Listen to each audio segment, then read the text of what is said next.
नमस्कार, आप देख रहे हैं विज़न ऑफ पीस। मैं हूं आप सभी के साथ पंकज चावला। जैसे कि आप सभी को पता है कि दशहरा पर्व को कुछ ही दिन शेष रह गए हैं। सभी हनुमान भक्त जो इस समय हैं हनुमान जी का स्वरूप धारण करने के लिए हनुमान जी के व्रत धारण किए हुए हैं। जब 40 दिन शेष रह जाते हैं तभी से वो लोग जो हैं व्रत धारण करने लग जाते हैं। बहुत से नियम होते हैं, बहुत से नियमों का पालन करना होता है। इस समय मेरे साथ हैं संत समाज से श्री 1008 महंत श्री अरुणदास जी महाराज। आइए इनसे बात करते हैं और जानते हैं क्या क्या नियम होने चाहिए इन व्रतों को धारण करने के लिए। सबसे पहले महाराज जी, आपका बहुत बहुत स्वागत विज़न ऑफ पीस पर। धन्यवाद। विज़न ऑफ पीस के सभी दर्शकों को विजयदशमी पर्व की बहुत बहुत शुभकामनाएं। आशीर्वाद देता हूं कि हम लोग एक अधर्म के ऊपर धर्म की विजय का दिवस है। ये विजय दिवस जो विजयदशमी के रूप में मनाते हैं। भगवान राम ने रावण का वध कर कर अधर्म का नाश करके धर्म की स्थापना की थी। इस विजयदशमी के पर्व की बहुत बहुत आप सभी को शुभकामनाएं। महाराज जी, जैसा कि आपने पिछले इंटरव्यू में विज़न ऑफ पीस के माध्यम से दर्शकों से अपील की थी, हनुमान भक्तों से ये अपील की थी कि जितने भी हनुमान भक्त हैं जिन्होंने 40 दिन के व्रत धारण किए हैं वो मंदिरों में रहकर ही शुद्धता के साथ बाहर जो है ढाबों पर कहीं पे जाकर चाय और दूध ना पिएं। बहुत ही अच्छा जो है इसका आपकी अपील जो है सभी हनुमान भक्तों ने मानी और हम खुद देख रहे हैं कि इस बार जो है हनुमान भक्त बाहर नज़र नहीं आ रहे। इसके बारे में एक बार आप क्या कहेंगे पानीपत के इन हनुमान भक्तों को? मैं सभी उन हनुमान भक्तों को जो स्वरूप धारण करते हैं उनको बहुत बहुत शुभकामनाएं देना चाहूँगा कि जिन्होंने हमारी इस छोटी सी अपील जो सनातन धर्म संगठन और दशहरा कमेटियों के माध्यम से हमने की थी, उन्होंने उसका पालन कर रहे हैं। बहुत ही खुशी की बात, क्योंकि हम लोग जब अपने धर्म को आगे रखेंगे और धर्म को आगे जब रखकर हम काम करेंगे तो निश्चित ही हमें सफलता मिलेगी। जितने भी हनुमान भक्त जो 40 दिन का व्रत रख रहे हैं, शुद्धता से रखते हैं, हम लोग पवित्रता रखते हैं। अगर शौच भी जाते हैं तो हम कान के ऊपर जनेऊ या माला रखते हैं। ढाबे में जाएगा तो वो अन्न वाले, क्योंकि बनाने वाले तो वही होते हैं, वो अन्न वाली जगह में भी हाथ लगा रहे हैं और आपकी चाय भी बना रहे हैं।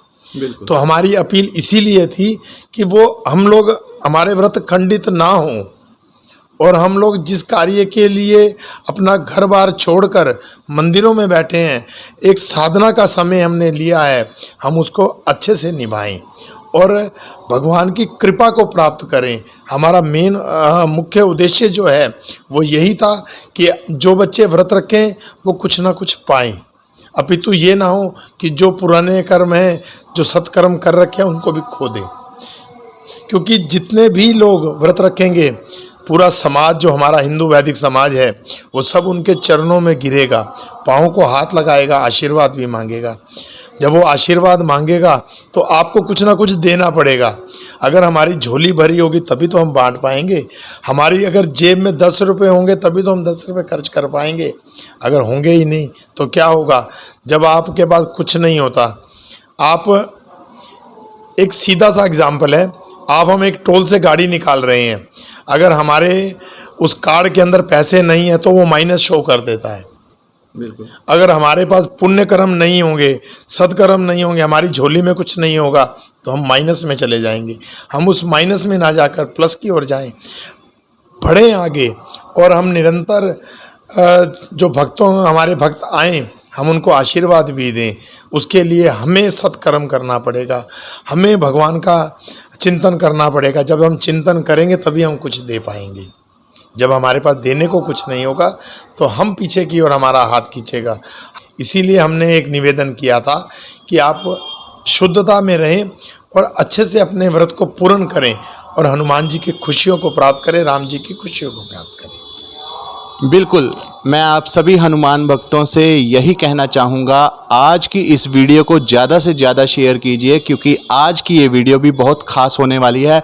आपको बहुत लाभ प्राप्त होगा। अंत तक देखना इस वीडियो को और ज़्यादा से ज़्यादा शेयर करना।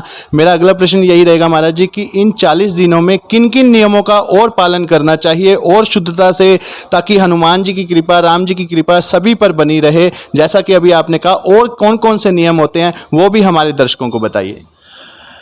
हम लोग जब व्रत रखते हैं, जब हम व्रत का आरंभ करने जाते हैं, हमारे पूर्वजों ने, हमारे जो बड़े, जिनको हम अपना आदर्श मानते थे, जिनको अगर हम देसी भाषा में कहें तो हम जिनको अपना उस्ताद कहते थे कि ये हमारे उस्ताद हैं, जिनसे हम इनको कुछ सीखें, वो एक बात का, बुजुर्ग हमारे एक बात कहा करते थे कि जब हम व्रत रखें तो सबसे पहले जब हम व्रत को आरंभ कर रहे हैं तो एक रक्षा सूत्र बांधें, एक हवन यज्ञ करें। नित्य प्रति हवन यज्ञ हो, अच्छी बात है, अगर नहीं हो पाता तो कम से कम कर्म तो करें, जाप पाठ पूजा तो करें। जब हम चलिया आरंभ करते हैं तो एक दिन शुद्ध, प्रथम दिन हवन अवश्य होना चाहिए। जब हम अवश्य हवन करेंगे, देखो एक बहुत बड़े संत जगतगुरु शंकराचार्य भानुपुरा पीठाधीश्वर महाराज ने, पीछे एक वक्तव्य मैंने उनका सुना, बहुत प्यारा लगा। स्वामी दिव्यानंद तीर्थ जी हमारे पूज्य गुरुदेव भगवान के सखा भी थे। उन्होंने एक बात कही कि जब हम एक घी का कनस्तर से हम कोई मिठाई बनाते हैं, वो मिठाई कितने लोगों में बटेगी? आज विज्ञान का युग है, उस मिठाई को अगर हम बांटेंगे तो उसकी हम गुना भी कर लेंगे कि एक कनस्तर घी के अंदर कितनी मिठाई बनेगी और वो कितने लोगों को बटेगी। वही कनस्तर से अगर हम जब यज्ञ के अंदर आहुति डालेंगे, वो कनस्तर, वो घी की जो खुशबू उठेगी, वो घी का जो सात्विकता उठेगी, हवन यज्ञ की जो वायु शुद्ध होगी, कितने कितने हजारों, जहाँ तक वो हवा जाएगी उस वातावरण को शुद्ध कर देगी। जब वो वातावरण शुद्ध होगा, उसके अंदर जितने भी जीव मात्र आएंगे, चाहे वो मनुष्य है, पशु पक्षी हैं, धरती पे रेंगने वाले हैं, आकाश में उड़ने वाले पक्षी हैं, सभी उसको ग्रहण करेंगे। इसी प्रकार जब हम हवन करेंगे तो हमारे चारों तरफ का वातावरण शुद्ध होगा। जब शुद्ध होगा, जब मंत्रों के अंदर देवताओं का आह्वान किया जाता है, ब्राह्मण आके बैठेगा, वो मंत्र का उच्चारण करेगा, देवताओं का आह्वान करेगा, देवता आके विराजेंगे तो आपको निश्चित ही आशीर्वाद देंगे। जब देवताओं का आपको आशीर्वाद मिलेगा तो आपकी झोली भी भरेगी। तो इसीलिए प्रथम में हवन यज्ञ करना चाहिए जब आप चालीसा आरंभ कर रहे हैं। उसके बाद दूसरा, आप मंगल सूत्र बांधें, कलावा बांधें, जिसको कई लोग कलावा बांधते हैं, कई बोलते हैं मोली बांध देना, ये बंधवाएं कि हम ये रक्षा सूत्र बांधने से जो भी बाहर की व्याधियां हैं वो हमसे दूर रहें। जो भी दूसरी शक्तियां हैं, देखो जहाँ दैविक शक्तियां हैं वहीं तामसी शक्तियां भी हैं। जब जब आप भगवान की ओर बढ़ोगे, सुंदरकांड के अंदर हनुमान जी महाराज ने जिस समय लंका में जाने लगे तो जब भी देखो, खोज में किसकी जा रहे थे? सीता माता की, और माँ सीता को भक्ति स्वरूपा कहा गया है। जब आप भक्ति की ओर बढ़ोगे तो बाधाएं तीनों दिशाओं से आएंगी, धरती से, आकाश से और जल से। इन तीनों बाधाओं को रोकने के लिए वो रक्षा सूत्र जो है वो आपका कार्य करेगा। उसके बाद आप नियम करें, सुबह उठें, नहा धोकर स्वच्छ वस्त्र पहने, स्वच्छ वस्त्र पहनकर आप पूजा में बैठें, हनुमान जी का जाप करें, राम जी का जाप करें, शंकर भगवान का जाप करें, जो आपको गुरु ने सिखाया कि आप उसका जाप भी करें। निरंतर 3 समय कम से कम संध्या वंदन करना, स्वाध्याय करना चाहिए। व्रत का नियम, लंगोट को धारण करें। लंगोट के अंदर इतनी शक्ति है जो हम लंगोट बांधते हैं कि आपको सब बुरी चीज़ों से बचा के रखेगा। आजकल मैंने देखा है कई जगह पर, हम कई जगह घूमते भी हैं, क्योंकि जब हम स्वरूप धारण करते थे तो नियम से लंगोट बांध कर रखते थे। आजकल मैंने देखा है कई हनुमान जी के स्वरूप फ्रेंची ले आते हैं, फ्रेंची डाल लेते हैं, बोले हो गया लंगोट। लेकिन नहीं, लंगोट की ताकत है। हम हनुमान जी का स्वरूप धारण करते हैं, लाल लंगोटा, लाल निशान, जय हनुमान। हनुमान जी की पहचान लाल लंगोटे से है। लंगोटा धारण करना चाहिए, तभी आप अपने उस कार्य में, जिस कार्य के लिए आपने 40 दिन का व्रत रखा है, वो नियम पूरा होगा। द्वितीय, रात को शयन करने से पहले भी आप आरती पूजा करें, 3 टाइम का संध्या वंदन करें और शुद्धता से रहें। एक समय जब आप भोजन कर रहे हैं, भूमि शयन कर रहे हैं, कठिन तपस्या कर रहे हैं, तो शुद्धता का भी बहुत अधिक ध्यान रखें। आजकल कुछ लोगों में एक ऐसी मान्यता भी है कि साबुन नहीं लगाएंगे। अच्छी बात है, आप साबुन नहीं लगा रहे, मिट्टी से हाथ धोएं। कई लोग तो साबुन लगाना, नाखून काटना सब काम कर लेते हैं 40 दिन के अंदर। इन चीज़ों का निषेध बोला गया है। हमारे बुजुर्गों ने एक तपस्या का जो स्थल है, जो आप एक तपस्या कर रहे हैं, तपस्या के अंदर श्रृंगार आवश्यक नहीं है। जब आप मिट्टी हो, देखो ये शरीर जो है मिट्टी है, मिट्टी में मिलने की मिट्टी हो जाएगा। लेकिन आप अगर नियम कर रहे हैं तो थोड़ा सा पवित्रता के साथ नियम करें। मिट्टी से हाथ धोएं, साबुन से हाथ नहीं धोएं, शुद्धता बनाएं। अगर आपको साबुन लगाना भी है तो साबुन की जगह बहुत चीज़ें ऐसी आती हैं। हमारे यहाँ दही के साथ भी स्नान होता है, शहद के साथ भी स्नान होता है, तो आप दही के साथ दही लगाएं। कईयों को ऐसा लगता है कि बालों में अगर साबुन नहीं लगाएंगे तो क्या हो जाएगा, पता नहीं। वैसे तो कुछ होता नहीं। हम लोग हमारी हिंदू वैदिक परंपराओं में क्या, भगवान राम ने जटा बांधी थी तो वहाँ कोई साबुन तेल थोड़ा ही थे। जिसकी आप आराधना कर रहे हैं वो आवश्यक है। जब आप एक देखो, अगर सोना जो है वो भट्ठी के अंदर नहीं जाएगा तो वो कुंदन नहीं होगा, एक वो गिल्ट ही रह जाएगा। जब वो अग्नि में तपेगा तभी कुंदन होगा। ये तपस्या का समय है अग्नि में घुसने का। तपस्या में समय है अपने आप को पकाने का। जब आप अपने आप को पकाएंगे तो आप कुंदन होके निकलेंगे। और जिस समय आप स्वरूप धारण करेंगे तो एक अलौकिक छटा आपके शरीर से निकल रही होगी।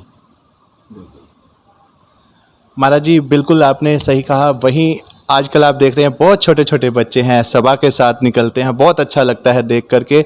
और हमारे पानीपत में तो जो पेरेंट्स हैं, अभिभावक हैं, वो भी इन दिनों में शायद ही कोई ऐसे माता पिता हैं जो अपने बच्चों को कुछ कहते हैं। वो भी कहते हैं कि ठीक है, हनुमान जी की सेवा के लिए मेरा बच्चा जा रहा है, तो वो बिल्कुल उसको परमिशन देते हैं। छोटे छोटे बच्चे हैं 10 से 15 साल तक के, इनको भी आप क्या संदेश देंगे? देखो, एक तपस्या का समय होता है। एक बहुत अच्छे संत ने एक वक्तव्य में कहा, मैंने सुना उसका वक्तव्य, वो बोला 3 अवस्थाएं होती हैं हमारे शरीर की, बाल्यावस्था, यौवन अवस्था और प्रौढ़ावस्था। बाल्यावस्था के अंदर हम किसी बच्चे को कुछ सिखाते हैं। एक छोटे से बच्चे को अगर आप इटालियन सिखाने जाओगे ना, तो वो हमारी उम्र के आने से और उसकी उम्र में बहुत अंतर है। वो उस बात को बहुत जल्दी कैच कर लेगा। आप उसको अगर संस्कृत के श्लोक सिखाओगे तो वो संस्कृत के श्लोक बोलेगा। अगर आप उसको गाली सिखाओगे तो वो गाली ही बोलेगा।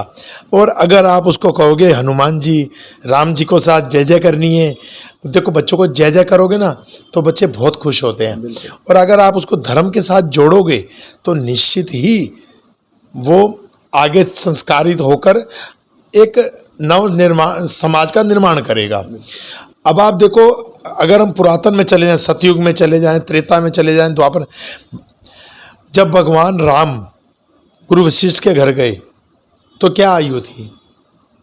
बहुत छोटी उम्र में भगवान जब उनके गए, ऐसी एक पंक्ति आती है, गुरु ग्रह पढ़न गए रघुराई, अल्पकाल सब विद्या पाई। छोटी सी आयु में ही सारी विद्याओं को ग्रहण किया भगवान ने।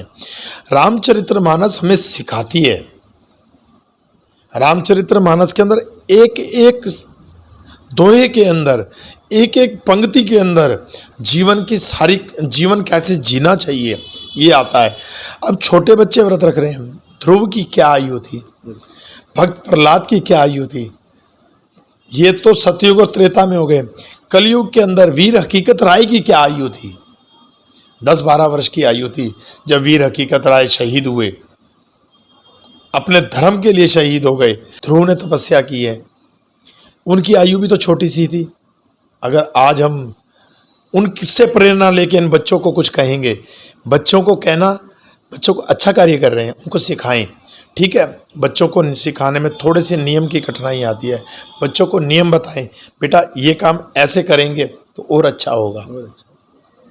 ये आयु है सीखने की, इसीलिए मैं तो उन सभी बच्चों को प्रेरणा दे चाहता हूँ कि वो आगे बढ़े। देखो, अगर बच्चा धर्म की तरफ नहीं बढ़ेगा तो किधर जाएगा? सारा दिन मोबाइलों में समय आजकल बच्चे बिता रहे हैं। वो ये 40 दिन के अंदर भगवान के साथ जुड़ने का समय है। दशांश, हम कहते हैं दशांश दान करना चाहिए। एक वर्ष के अंदर कितने महीने होते हैं? 12 मंथ, दिन कितने होते हैं? 365। 365 का 10वां हिस्सा निकालोगे तो 37 दिन बनते हैं। तो ये 40 दिन अगर हम भगवान के लिए दशांश भी कर रहे हैं, इस तरह से सोचे कि दशांश किया। जरूरी थोड़ा है आप धन का ही दशांश निकालोगे, जीवन का भी दशांश निकालो भगवान के लिए कम से कम। तो आप सभी ने सुना, मेरे साथ थे श्री श्री 1008 महंत श्री अरुणदास जी महाराज। आप सभी ने आज जो नियम भी आपने और भी सुने, पहले भी आपने पिछला इंटरव्यू देखा, आप लोगों से अपील की थी। आप लोगों का, पानीपत वासियों का धन्यवाद जो आपने इस अपील को आपने माना। और वहीं किस तरीके से जो है ये 40 दिन के व्रत रखने चाहिए और शुद्धता कैसे आए, छोटे छोटे बच्चों के लिए जो आज एक प्यारा सा संदेश दिया है महाराज जी ने, उस संदेश पर बच्चे चलें और अपने धर्म पर, अपने धर्म को अपनाएं, अपनी संस्कृति के बारे में उनको पता चले। तो ज़्यादा से ज़्यादा जो है इस वीडियो को शेयर कीजिए ताकि पानीपत के हर जो हनुमान भक्त है, हर संस्था तक जो है ये वीडियो जाए और सभी जो है इन नियमों का शुद्धता के साथ पालन करें, ताकि जब वो हनुमान स्वरूप उठाएंगे तो बहुत आसानी से वो उस हनुमान जी के स्वरूप को उठा पाएंगे। और दूसरों को जो है वो एक पावर, जो अभी महाराज जी ने कही है कि यदि हमारे जेब में 10 रुपये हैं तो हम 10 रुपये ही खर्च कर सकते हैं, अगर नहीं होंगे तो उससे हम कैसे सामने वाले को आशीर्वाद दे पाएंगे। इसलिए ज़्यादा से ज़्यादा भक्ति कीजिए इन 40 दिनों में, ताकि आप लोगों का उद्धार कर सकें। हनुमान जी आपके ऊपर पूरी अपनी कृपा बनाए रखें। इसलिए ज़्यादा से ज़्यादा जो है आप लोग पाठ कीजिए, पूजा कीजिए और शुद्धता के साथ जो है पाठ कीजिए। एक बार फिर से महाराज जी से बात करते हैं। अभी विजयदशमी का पर्व बहुत अधिक नज़दीक है, तो हम एक छोटी सी अपील सभी उन राम भक्तों से भी करना चाहेंगे कि जिस समय आप दशहरा ग्राउंड्स के अंदर जाएं, जहां विजयदशमी के लिए रावण के पुतले खड़े किए गए हैं, तो थोड़ा सा नियम करें। हम लोग जाते तो बहुत भगदड़ मचा कर हैं। हनुमान जी के स्वरूपों को समय से पूर्व अपने मंदिरों से बाहर आएं और आप अपनी शोभा यात्राओं के रूप में जब आप चलेंगे तो लोगों को, देखो ये पानीपत का दशहरा जो है ना, सिर्फ पानीपत के लिए विशेष नहीं है, अपितु बाहर से बहुत लोग आते हैं जो पानीपत की विजयदशमी का दशहरा देखने आते हैं।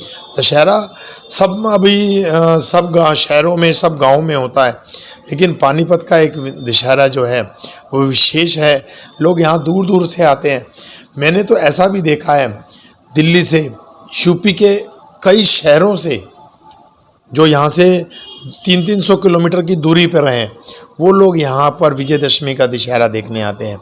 जब आप हनुमान जी का स्वरूप धारण करके, राम जी का स्वरूप धारण करके शोभा यात्रा के रूप में आप जब वहाँ ग्राउंड में पहुँचते हैं, ऐसा हमारे यहाँ एक नियम है कि हम जब ग्राउंड में जाते हैं तो रावण की परिक्रमा करते हैं। रावण की परिक्रमा क्यों की जाती है, कई लोगों को ये नहीं पता। वो कहते हैं चलो चक्कर लगाना लगा, चक्कर नहीं लगा रहे हम, रावण की परिक्रमा करते हैं रावण के सत्कर्मों की वजह से, क्योंकि चारों वेदों का ज्ञाता रावण था। रावण ने जितनी तपस्या भगवान शंकर की है, लोग उसी लिए रावण को प्रणाम भी करते हैं। और आप जब ग्राउंड के अंदर जाएं तो थोड़ा सा छोटे, जो हनुमान जी के स्वरूप के साथ लंगूर होते हैं, उनकी भी जिम्मेवारी उतनी होती है जितनी हनुमान जी के स्वरूप की है। प्रसाद को किसी भी कीमत के ऊपर रावण के ऊपर नहीं मारे। रावण को आप प्रसाद फेंकते हैं, देखो हनुमान जी का प्रसाद रावण के ऊपर फेंकना, वो प्रसाद गिरेगा तो कहीं, जहाँ गिरेगा वो पाँव के नीचे आएगा। आप प्रसाद का अनादर नहीं करें और अच्छे से विजयदशमी का दशहरा मनाएं, अपने दशहरे को मनाएं और जो खुशियाँ प्राप्त करना चाहते हैं राम जी की, खुशियों को प्राप्त करें। जो भी मनोकामना, देखो भगवान और हनुमान जी महाराज राम जी और हनुमान जी महाराज सब संकट मोचन हैं, हर तरह के संकट को हरने वाले हनुमान जी महाराज हैं। भगवान राम के आए हुए, भगवान तो खुद मर्यादा पुरुषोत्तम है, सर्वकला संपन्न है, उन पर संकट कैसे आ सकता है। लेकिन लोकाचार करते हुए भी जो संकट नजर आए उनको हनुमान जी ने हराए। तो ज़्यादा से ज़्यादा इस वीडियो को शेयर कीजिए, लाइक कीजिए और अपने कमेंट जरूर लिखिए। और वहीं विज़न ऑफ पीस को फॉलो करना मत भूलिएगा। आप सभी को नमस्कार।